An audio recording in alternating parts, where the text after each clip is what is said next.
দুর্ভাগ্যজনকভাবে দুঃখের সাথে লক্ষ্য করি যে পবিত্র জাতীয় সংসদে সংবিধান অনুযায়ী রাষ্ট্রপতিকে মানতে হবে। তাহলে সংবিধান অনুযায়ী ফ্যাসিস্ট গণহত্যাকারী শেখ হাসিনাকে আপনি প্রধানমন্ত্রী হিসাবে মেনে নেন, তাহলে সংবিধানের পূর্ণ রূপটা আমরা দেখতে পাবো। যেই বাংলাদেশের রাষ্ট্রীয় ক্ষমতায় থাকা রাজনৈতিক দল যারা এই মুহূর্তে একটা ম্যাজিক বই পেয়েছে, ম্যাজিক বইটার নাম হচ্ছে সংবিধান, সেই ম্যাজিক বই অনুযায়ী তাদের যখন প্রয়োজন হয় তারা বলে সংবিধানের বাইরে যাওয়া যাবে না, আর যখন প্রয়োজন হয় না তখন তারা নিজেরাই এই সংবিধানটাকে মানতে চায় না।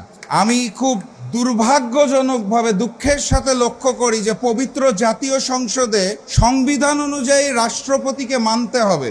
আমি ম্যানেজ ভোটের প্রধানমন্ত্রী জনাব তারেক রহমানকে অনুরোধ করব, তাহলে সংবিধান অনুযায়ী ফ্যাসিস্ট গণহত্যাকারী শেখ হাসিনাকে আপনি প্রধানমন্ত্রী হিসাবে মেনে নেন, তাহলে সংবিধানের পূর্ণ রূপটা আমরা দেখতে পাবো। ওই একইভাবে জনাব তারেক রহমান যেখানে বসেন কার্যালয়গুলোর পিছনে সংবিধান অনুযায়ী শেখ মুজিবুর রহমানের ছবি রাখা এখনো বাধ্যতামূলক, আপনারা সেটা করবেন না।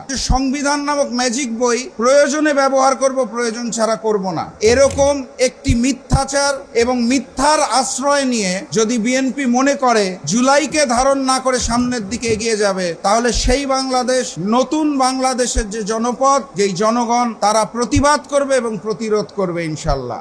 আমি সবার কাছে ভবিষ্যৎ বাংলাদেশের জন্য দোয়া চেয়ে আজকের মতো বিদায় নিচ্ছি। বিজয়ের পথে যাত্রা শুরু, জীবন অথবা মৃত্যু। আসসালামু আলাইকুম।